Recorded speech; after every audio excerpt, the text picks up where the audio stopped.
folks, MACT here, and I have a single action strut spring compressor by Pittsburgh from Harbor Freight.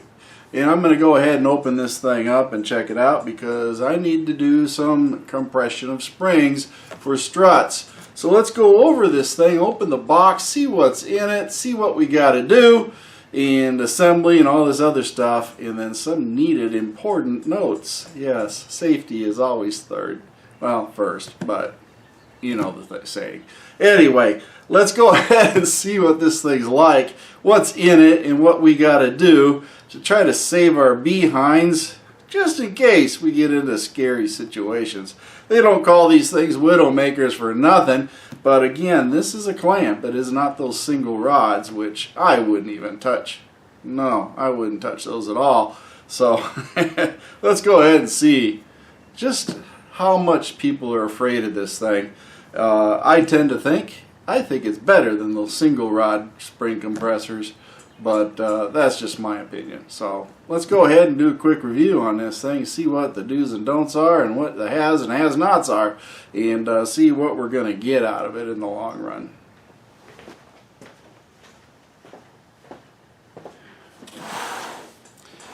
Well, due to some unforeseen circumstances, I am required to do a lot of work at home, so I'm going to go ahead and I went and bought this. By the way, I got this. They sell it for 61 bucks at Harbor Freight, and I had a 20 or 25% coupon off, the super coupon, and I applied it towards this. So I think I got out of the store for like 55 bucks or something. So not a real expensive piece of equipment.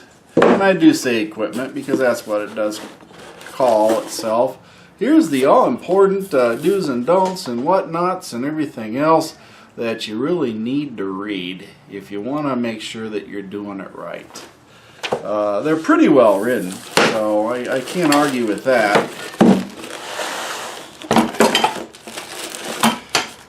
No expense spared on the packing material. We do have a ring. I don't know if you put this through your nose or what, but you get a ring. This thing has a purpose, believe it or not. And then some assembly required. So we're probably going to have to put this thing together. Without a doubt, we're going to have some assembly. So we got to figure out what we're going to do, how we're going to do it, and what it's all going to entail as far as the assembly process. I don't know that I read the directions that far. Didn't give me much on assembly, but let's see, what did the picture say? Well, the picture says the nut should be on the spring side. So we have to put it in through here. That's right. Got to toss it right in through there and then wiggle her around. Whoops. Holy mackerel. Forgetting to put the centerpiece in there. This is going to keep you from going too tight, I guess. I'm not sure what all the extra nuts and washers are for. I imagine the washer goes on this side. 2 nuts. I guess maybe.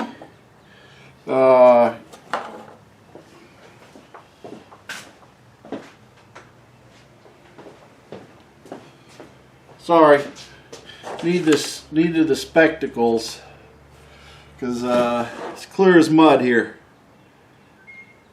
Well, I'm guessing we got an extra nut here because that's no other purpose for it.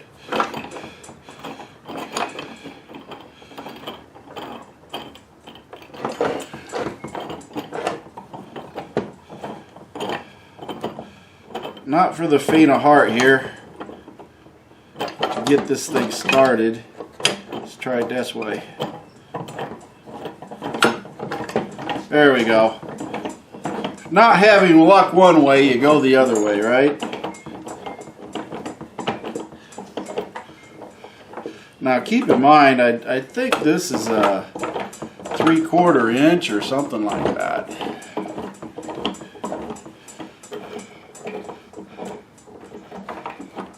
Not sure what we're doing here as far as things go. Not sure. Not sure what the extra nut's for. Not sure what that's for. Not at all. Yeah, threads are a little boogered up on this other side right here. That's why I didn't want to go in very easy. But I'm gonna say, there you go. Spring loaded. And that's it. I don't know what these bolts are for. No idea. Unless it goes on the end here. Just to sort of hold stuff in.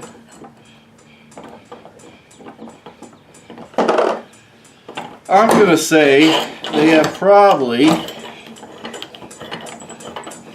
I was a bed man, they're locking the nuts down at the end over here. I could be wrong. What do you guys think?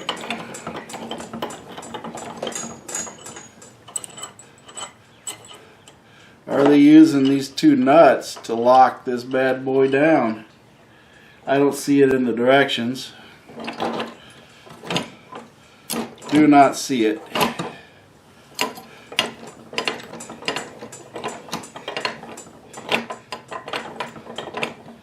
So, we can only guess. But I'll put them on there, if nothing else, safekeeping.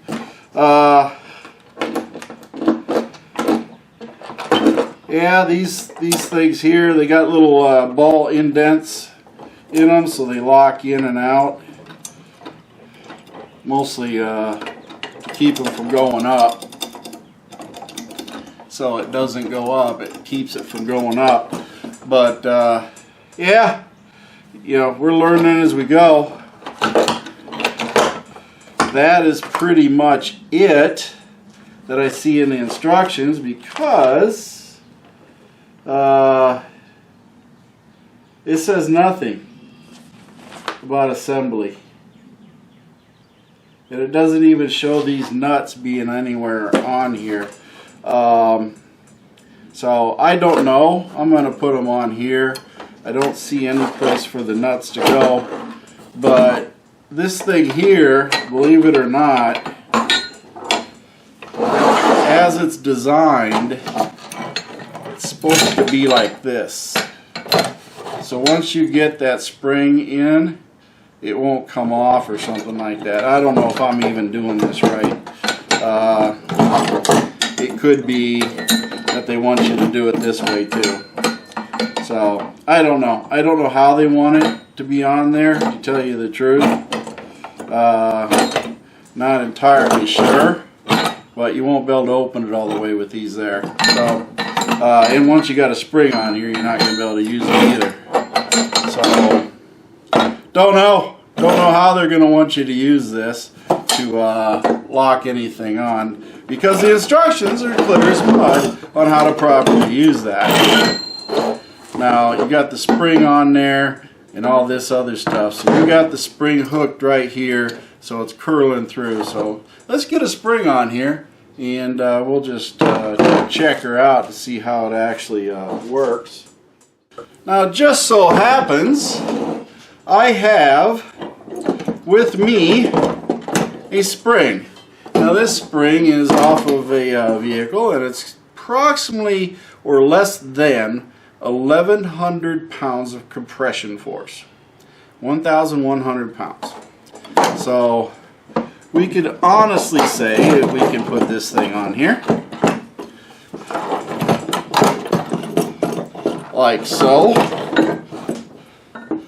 And let's see, we're going to get this one on here.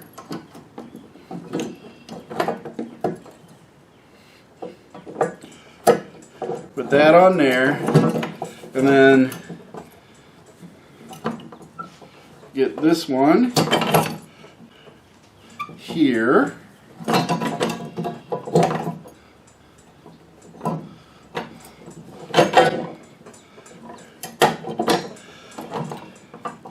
And we have to figure all this out.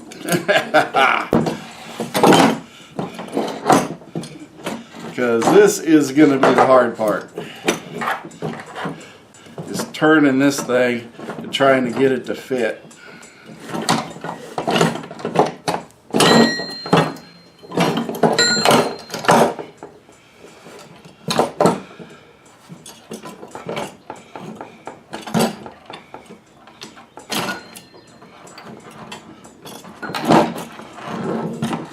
And as you can see, it's going to be a wee bit on the difficult side to get this thing fitted on here. There we go. Maybe we got her.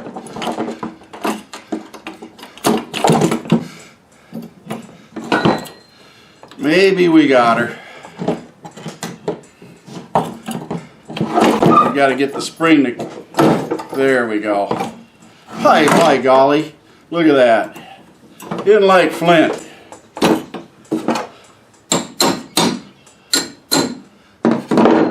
There we go. We got all the safety pins in here. We got her set up. There you go. It'd probably be easier if it was mounted up on a stand or something. But we do have the pins on here. Now, like I said, I don't know if it's supposed to go on the end of here once you get it compressed.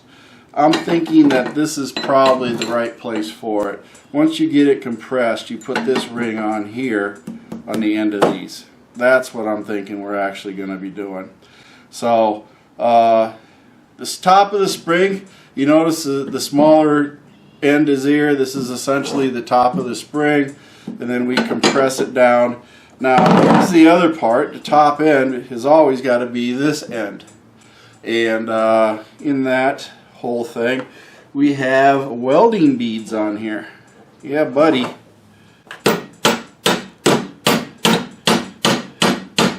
Try to beat off the little welding bead right there. It's not going to come off. But yeah, we're going to put that on the end because I see these little indents here, and I'm thinking maybe these little roll pins here are probably made for a purpose. What do you think?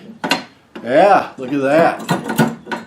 So I think these roll pins are put there for a purpose because I don't see any other reason for them to be on there other than that.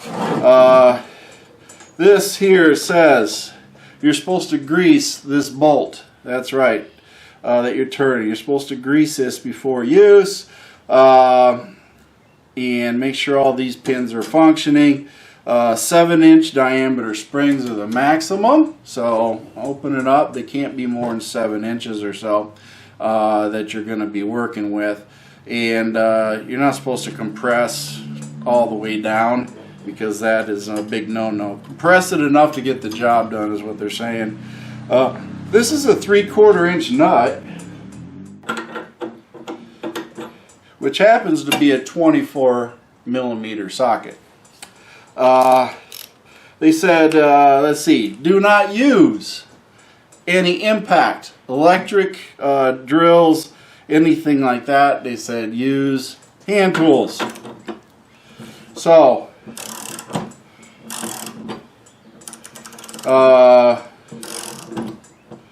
we got to use hand tools to do this.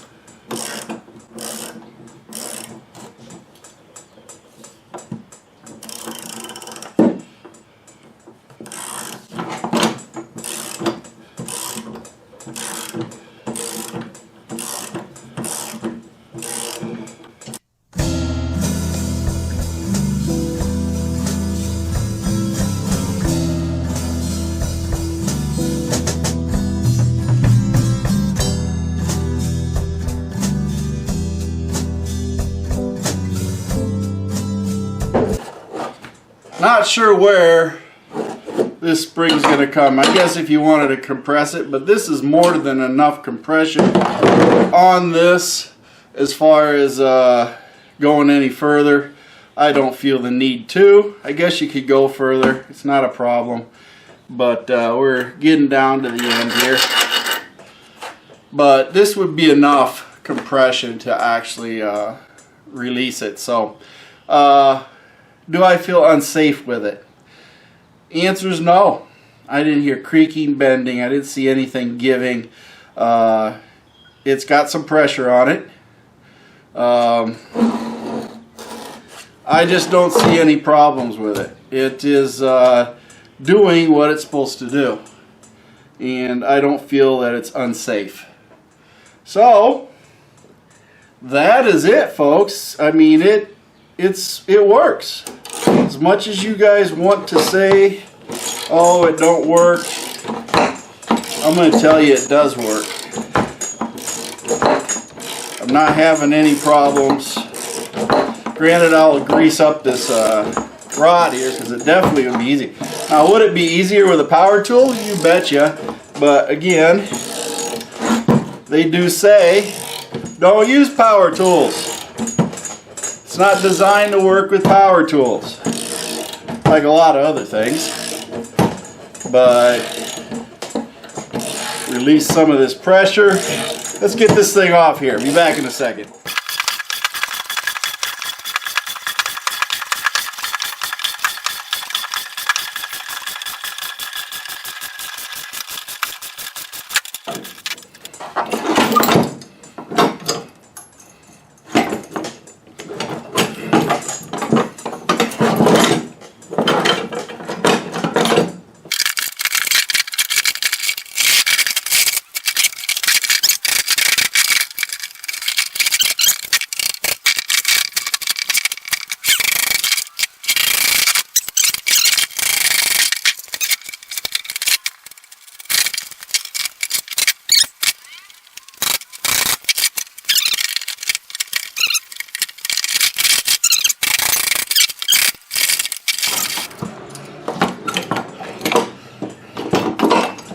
Holy cow.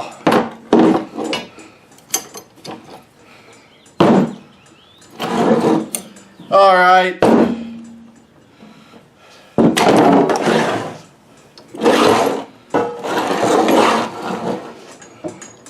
That's it.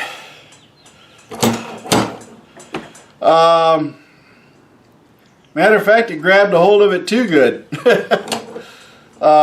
Yeah, took a little bit of a struggle. Imagine it'd probably be hopefully easier if it's actually in a strut and its tension's put on the spring and everything. You could probably maneuver this a little bit better, but it was wiggling everywhere, so having a problem. Not making an excuse for it. It is what it is, but you saw what I had to do to get it off. So is it perfect? No, not perfect. What's the purpose of this? I never really figured it out. So, but it was secure. Will this need some grease? Yeah, put grease on these. Definitely want to put grease on them. That's definitely the utmost. But you saw what I had to go through. Ease of use, not entirely easy. Well, folks, you saw the struggle. It is what it is. It's $55 of frustration. Did it work? Did it feel secure? And the answer is yes.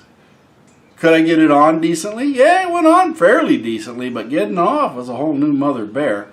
I had the spring turned into it in such a way that it was binding, and you had to wiggle it around and spin the spring around to get it undone.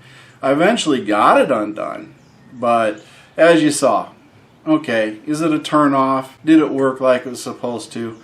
Well, it did compress the spring, so yes, it did do what it was supposed to do. And getting it on the spring was not that hard. Granted, it was just a bare spring. I'm going to assume that it would work a little better if something was stationary. The spring was wiggling around a lot because it was free. So when I go to do it on an actual strut, I will show you all what it does on an actual strut. But this is just sort of a test thing. Did it work? The answer is yes. Did it compress a spring? Yes. Did it go on fairly decently? Yeah, pretty much. Did it come off easily? No. Whether it's error on my part or whatever, just bad luck in doing the video. But you did see the struggle, you did see what's going on, so hey, take it with what you want, what you saw me struggling with. I will definitely try using it, and will use it when I work on my Toyota Highlander and replace the strut springs on there. I have the confidence it will compress the springs like I want it to, and it will help me get the job done. I did not feel threatened by this device doing it, unlike the single bolt compressors. No, they ain't doing it. This here, I felt more secure. I felt more sure. Okay, so as much as you want to talk bad about it, it does work. And I didn't feel like it was going to slip off or anything like that. Matter of fact, the exact opposite. You couldn't get it off once you got it on. So, yeah, no damage, no harm, no foul. I'm going to give it a thumbs up for a DIYer. It does in a pinch, and it works good. And, you know, it'll get the spring off, the tension, and allow you to change the strut. And that's really what the goal is. So, yeah, it is what it is. You guys can weigh in what you want in the video down below. I pay never mind, but just keep in mind, $51, $55, it does the job.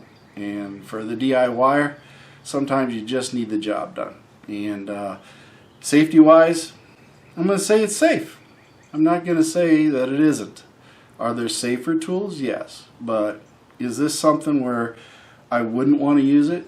Absolutely not. It worked. It did what it was supposed to do. So therefore, I'm happy, and I'll use it again.